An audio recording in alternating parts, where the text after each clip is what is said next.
केंद्र सरकार अपनी तरफ से पूरी कोशिश कर रही है कि किसान आंदोलन जल्द से जल्द खत्म हो। किसानों की तमाम दुविधाओं को दूर करने की हर तरह से कोशिश हो रही है। यहाँ तक कि कृषि मंत्री ने एक बहुत लंबी चिट्ठी भी लिखी है किसानों के नाम, लेकिन गतिरोध अभी भी बना हुआ है। इस पूरे मुद्दे पर बात करने के लिए हमारे साथ मौजूद हैं केंद्रीय मंत्री स्मृति ईरानी। स्मृति ईरानी जी, बहुत स्वागत है इंडिया टीवी पर आपका।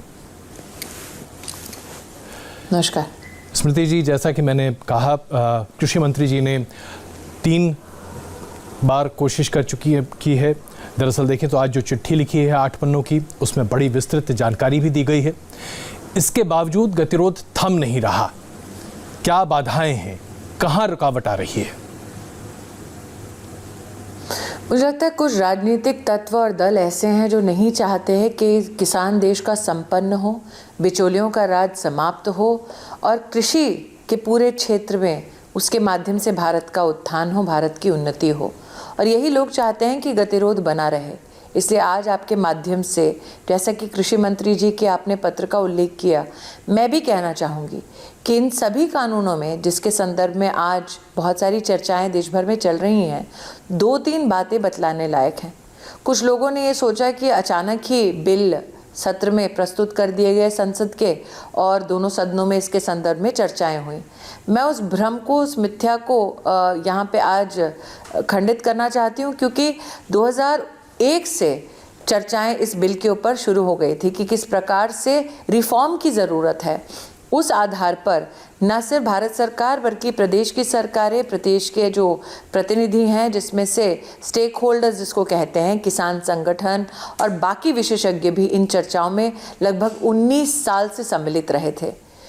आज जब कांग्रेस पार्टी इस संदर्भ में बोलती है कि चर्चाएं हमारे साथ विस्तृत रूप से नहीं की गई, तो मैं ये भी बतला दूं कि जब कांग्रेस की सरकार थी, यूपीए की सरकार थी, तब यूपीए की सरकार के प्रतिनिधियों ने भी और राहुल गांधी ने स्वयं इनमें से कई कानूनों में सुधार की बात की।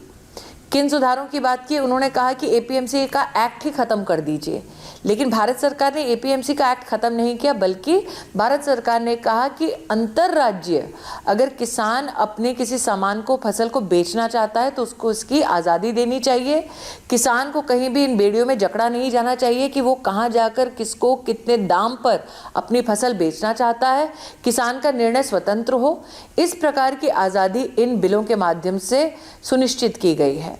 दूसरी बात, राहुल गांधी जी ने अपने नेतृत्व में कांग्रेस के मैनिफेस्टो में इस बात को कह दिया कि इस प्रकार के रिफॉर्म की दरकार है। लेकिन यूपीए की सरकार में एनसीपी के नेता शरद पवार जी जब कृषि विभाग के मंत्री थे, तब उन्होंने न सिर्फ इसके बारे में चर्चाएं की, बल्कि विधिवत प्रदेश के मुख्यमंत्रियों को लिखकर ताकीद की, लिखकर कहा कि आपको इस प्रकार के कृषि क्षेत्र में सुधार लाने की ज़रूरत है। तो आज जो लोग ये बेड़ा उठाए बैठे हैं कि किसी प्रकार का गतिरोध चलता रहे, मेरा उनसे कहना है कि जब आप सत्ता में थे और जब आप सत्ता में नहीं थे, तब भी इन्हीं रिफॉर्म्स की आपने बात की और 19 साल की चर्चाओं के बाद इन चर्चाओं ने एक कानून की शक्ल में राष्ट्र के सम्मुख कृषि क्षेत्र में, कृषि के उत्थान के संदर्भ में नई भूमिका प्रस्तुत की है। स्मृति जी, आपने राहुल गांधी का जिक्र किया तो उनका हालिया ट्वीट आपको पढ़कर बताता हूँ। कई किसान अपनी जीवन की आहुति दे चुके हैं। मोदी सरकार की क्रूरता हर हद को पार कर चुकी है। जिद छोड़ो और तुरंत कृषि कानून वापस लो। कृषि कानून को हटाने के लिए हमारे किसान भाइयों को और कितनी आहुति देनी पड़ेगी। उन्होंने 11 किसानों की तस्वीरें लगा रखी हैं अपनी ट्वीट पर और कहा है कि इन किसानों की मृत्यु की जिम्मेदार आपकी सरकार है। ये दुर्भाग्यपूर्ण है कि जिस राहुल गांधी ने अपना पूरा जीवन व्यतीत किया ताकि गरीब की वो ज़मीनें छीन सके, और मैं अधिकृत रूप से अमेठी की सांसद होने के नाते कह सकती हूँ कि राहुल गांधी स्वयं उनके नाम से सम्राट साइकिल की ज़मीन को कब्जाए बैठे हैं। 6 साल से ऑर्डर निकला हुआ है। किसान बार बार राहुल गांधी के परिवार के सामने हाथ जोड़े खड़े रहते हैं कि हमारी ज़मीनें लौटा दो। उन्होंने आज तक वो ज़मीन नहीं लौटाई जिस पर वो खुद कब्जा कर बैठे हैं। जिस राहुल गांधी ने इतनी भी तवज्जो नहीं दी इन बिलों को कि वो संसद में उपस्थित रहकर इन बिलों पर चर्चा कर सकें, आज वो राहुल गांधी पंजाब के तंत्र के माध्यम से इस प्रकार का गतिरोध, उसका समर्थन कर रहे हैं। आपको मैं याद दिलाना चाहूँगी कि राहुल गांधी जी के आदेश अनुसार कैप्टन अमरिंदर सिंह ने आदेश दिया कि आप पंजाब के प्रशासनीय जो तंत्र है उसका इस्तेमाल करके एजिटेशन को खड़ा करें, एजिटेशन को लंबाएं। दुर्भाग्य की बात है कि आज पंजाब में राजनीति करने के लिए दिल्ली के मुख्यमंत्री भी इस अग्नि में अपने आप को दिल्ली की जनता की आहुति दे रहे हैं। उन्होंने स्वयं दिल्ली में इस कानून को नोटिफाई किया, इसका मतलब अपना प्रशासनिक और राजनीतिक समर्थन दिया, और आज दिल्ली की विधानसभा में बिल को फाड़ने का तमाशा कर रहे हैं। अगर आज किसी की भी हानि हो रही है तो सिर्फ और सिर्फ इन दो राजनीतिक दलों की वजह से हानि हो रही है, जो नहीं चाहते कि भारत का उत्थान हो, जो नहीं चाहते कि देश का किसान बिचौलियों के चंगुल से आज़ाद हो, जो नहीं चाहते कि कानून व्यवस्था बनाए रखी जाए, जो नहीं चाहते कि गरीब कल्याण हो। स्मृति जी, अरविंद केजरीवाल जी ने विधानसभा के पटल पर न सिर्फ कानून की इन प्रतियों को फाड़ा, बल्कि उन्होंने स्पष्ट तौर से कहा कि हर किसान आज भगत सिंह है। अंग्रेजों के विरोध में भगत सिंह जिस तरह से आंदोलन कर रहे थे, आज किसान मोदी सरकार के खिलाफ आंदोलन कर रही है। क्या आज हमारे देश में ये एक पैरेलल देना अपने आप में कहीं से भी सही है? बात अरविंद केजरीवाल की निकली अजय जी, तो आप भी जानते हैं कि नवंबर के माह में इन्हीं बिलों का उन्होंने समर्थन करके नोटिफाई कर दिया है। राहुल गांधी की शैली में कागज फाड़ना शायद उनको ठीक लगता हो, लेकिन राहुल गांधी की पार्टी का हश्र तो देखिए 40 सीटों तक सिमट गए हैं। केजरीवाल जी इसी प्रकार का गोवा के चुनाव में भी, जो अभी स्थानीय निकाय के चुनाव हुए, इसी प्रकार का प्रपंच वहां भी कर रहे थे, मुंह की खानी पड़ी। इन दोनों राजनीतिक दलों ने भारत बंद का आह्वान किया था, जनता ने उनके आह्वान को स्वीकार नहीं किया। और मैं आज आपसे पूछना चाहती हूँ, इन बिल के पास होने के बाद देश भर में 40 लाख से ज़्यादा किसान धान की खरीदारी के लिए भारत सरकार के समन्वय से एमएसपी ऑपरेशन के माध्यम से 71,000 करोड़ रुपया पा चुका है मात्र 2 महीने की अवधि में। क्या वो 40 लाख किसान जो खड़ा है तटस्थ होकर भारत सरकार के साथ, उसका कोई मोल नहीं राहुल गांधी और अरविंद केजरीवाल के लिए? देश भर में 14 करोड़ किसान प्रधानमंत्री किसान सम्मान निधि योजना के तहत अपनी राशि पा चुके हैं। देश के बैंक खातों में 90,000 करोड़ से ज़्यादा की राशि 14 करोड़ किसानों को मिलना, कि 14 करोड़ किसान का तटस्थ होकर भारत सरकार के साथ खड़े होना, क्या इसका कोई मोल नहीं है किसी के लिए? स्मृति जी, इन तथ्यों पर राहुल गांधी या फिर विपक्ष के सभी नेता, आपत्ति किस बात से है अजय जी? इनको आपत्ति किस बात से है? क्या है इस कानून में? इस कानून में यह है कि आप किसान की जमीन जबरन छीन नहीं सकते, जबरन गिरवी नहीं रख सकते। किसान की जमीन को अगर संरक्षण मिलता है तो राहुल गांधी और अरविंद केजरीवाल को क्यों एतराज होता है? इस कानून में है कि किसान का जो भुगतान है आपको 72 घंटे में करना पड़ेगा। जीवन में कभी भी हमारे राजनीतिक कभी भी ऐसा किसान के संदर्भ में कानून पास नहीं हुआ जिसमें उसकी पेमेंट को संरक्षित किया जाता हो। क्यों राहुल गांधी और अरविंद केजरीवाल नहीं चाहते कि देश के किसान को उसकी उपज का भुगतान 72 घंटों में हो जाए? मैं जानना चाहती हूँ वो कौन सा क्लॉज है जो इनके गले नहीं उतरता। अब इस पर चर्चा तो राहुल गांधी करते नहीं हैं और ना ही अरविंद केजरीवाल जी ने इस बारे में कहीं कोई चर्चा की, क्योंकि पढ़ते नहीं हैं। लेकिन एक सवाल मैं आपसे पूछना चाहता हूं। राहुल गांधी जी और प्रियंका गांधी जी दोनों ने ट्वीट किया है, वो आपके सामने पढ़कर बताता हूं। राहुल जी ने लिखा, अडानी अंबानी कृषि कानून रद्द करें, इससे कम मंजूर नहीं। प्रियंका गांधी जी ने आज ट्वीट किया, कोरोना काल के बीच में संसद चलाकर भाजपा सरकार ने अरबपति मित्रों के लिए बनाए गए कृषि कानून को पास करा दिया, लेकिन किसान की मांग पर अभी तक कोई सुनवाई नहीं है। 11 किसानों की मृत्यु हो चुकी है, एक आत्महत्या हो चुकी है। क्यों नहीं सरकार की तमाम उपलब्धियों में से कुछ भी गिनने को तैयार है विपक्ष? क्योंकि विपक्ष का काम नहीं है सरकार की उपलब्धियां गिनना। आप क्यों विपक्ष से अपेक्षा करते हैं कि वो सरकार के किसी भी काम की सराहना करेंगे? विपक्ष का काम है कि सरकार की जितनी भी काम हो जो देश हित में है उसका खंडन करना, ये उनका धर्म है। और जहाँ तक की बात संसद के सत्र की है, तो मैं निश्चित रूप से ये कहना चाहती हूँ कि आप कांग्रेस पार्टी के नेताओं से शायद राहुल जी और श्रीमती वाड्रा को चर्चा करनी चाहिए। ये वाला संसद का सत्र ना हो, इसकी हामी, इसकी रजामंदी स्वयं गुलाम नबी आज़ाद जी और अधीर रंजन चौधरी ने दी है। अगर वो आपस में ही चर्चा नहीं करते तो इसका दोष आप भारतीय जनता पार्टी पे कैसे मढ़ सकते हैं? स्मृति जी, तमाम विपक्ष के नेता आज सरकार के खिलाफ अपनी आवाज बुलंद कर रहे हैं। हर किसी का कहना है कि किसानों के हित को सरकार मार रही है। क्या आपको लगता है कि एक एजेंडा मिल गया है जिसके जरिए मोदी सरकार को घेरा जा सके? क्लॉज बता दीजिए। नहीं, मुझे कोई क्लॉज बता दे। कृषि मंत्री जी, वाणिज्य मंत्री जी, सबने मिलकर इसी के ऊपर चर्चा की और कहा कि आप बताइए इसमें कौन सा छंद है जिस पे आप चर्चा करना चाहेंगे। मैं आज आपसे सरेआम पूछ रही हूँ, मुझे एक कोई क्लॉज बता दीजिए जिससे आपको किसी न किसी की आपत्ति है, किसी न किसी रूप में। क्लॉज कोई नहीं बता रहा। क्या किसान को 72 घंटे में उसका भुगतान हो जाए ये गलत है? बिल्कुल सही, उसको होना चाहिए उसका भुगतान, और समय अवधि में होगा तो किसान की ही उन्नति होगी, उसी का संरक्षण होगा। क्या किसान की जमीन कोई जबरन ना बेचे ये कानून गलत है? क्या किसान अगर किसी मुसीबत में हो तो एसडीएम के पास जाकर उसको न्याय मिल सकता है? ये कहाँ से कानून गलत हो सकता है? क्या किसान को न्याय प्रणाली में वो अधिकार देना सही नहीं है? इसलिए मैं कह रही हूँ कि आप कानून की वो मुझे क्लॉज बताइए जिससे किसी को आपत्ति हो सकती है। मैं जवाब देने को तैयार हूँ, आज आपके समक्ष प्रस्तुत हूँ।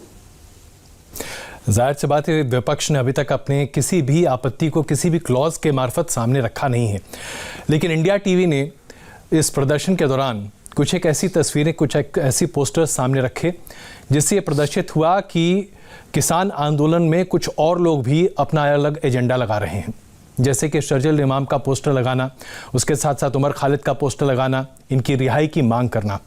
क्या आपको लगता है कि एक ऐसा तत्व खड़ा हो गया है जो किसान आंदोलन के जरिए अपना उल्लू सीधा करना चाहता है?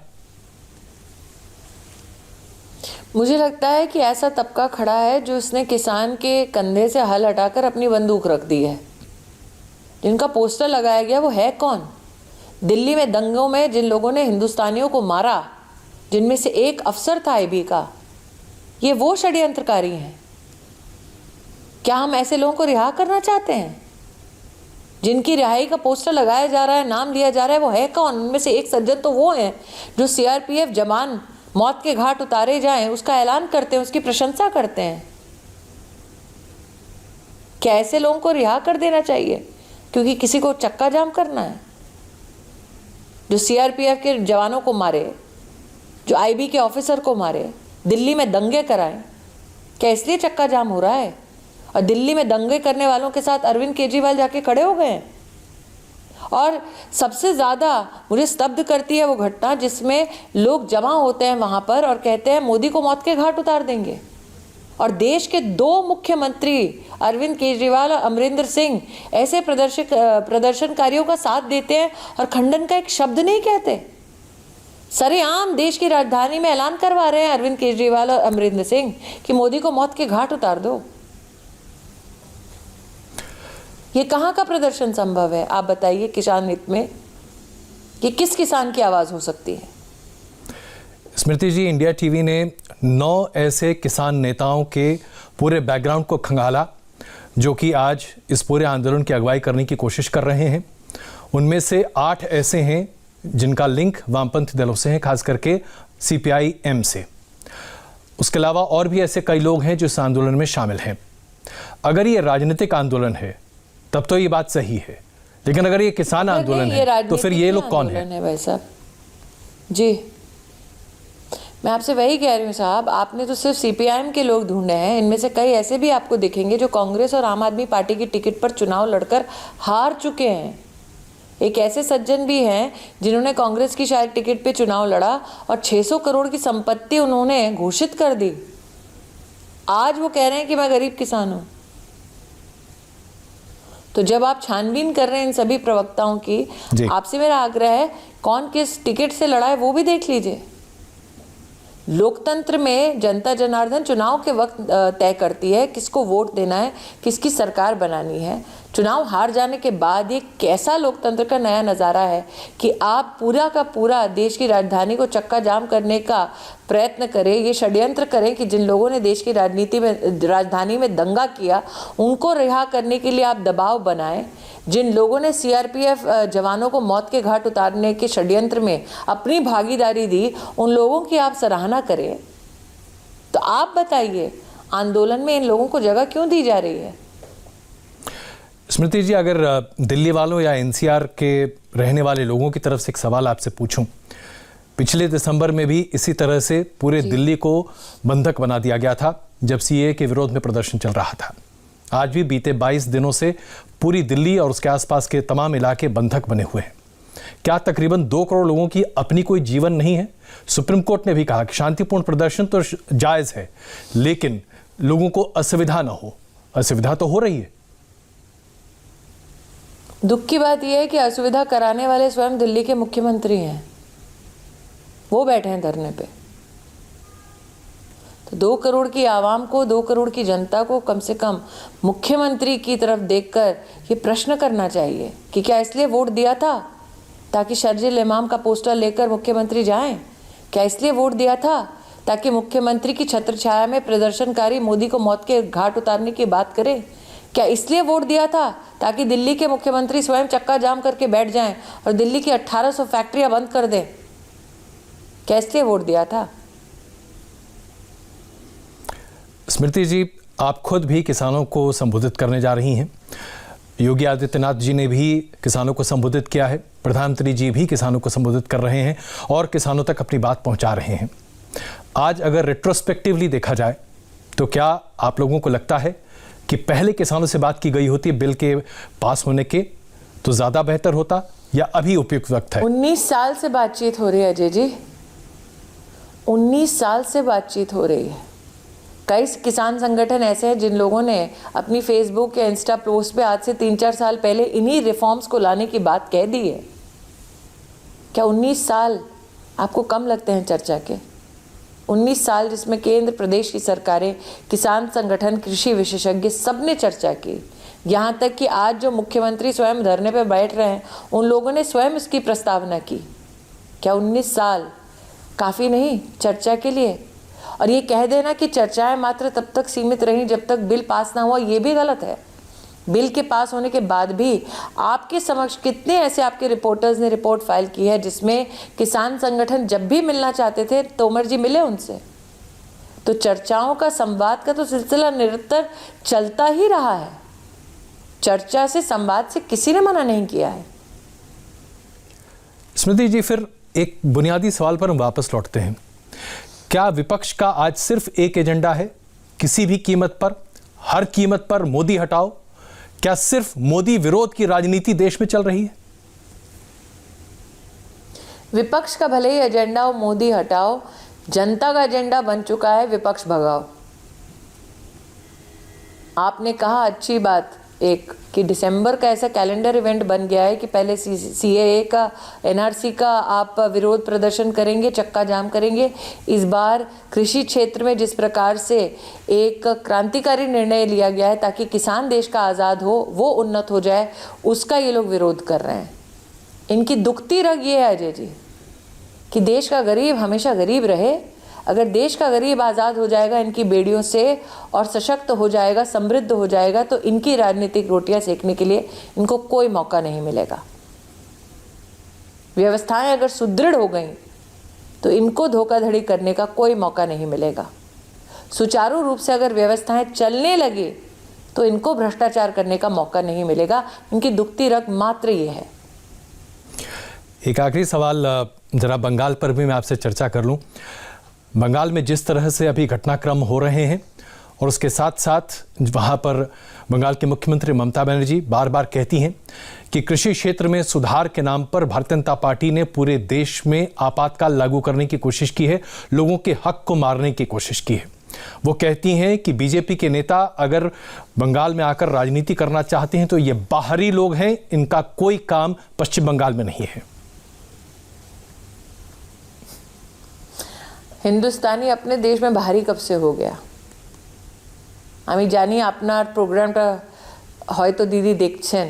আমি জিজ্ঞাসা করতে চাই, সোনিয়া জি কি হিন্দুস্তানি ছিলেন যখন আপনি ওনাদের সাথে পলিটিক্স করছিলেন?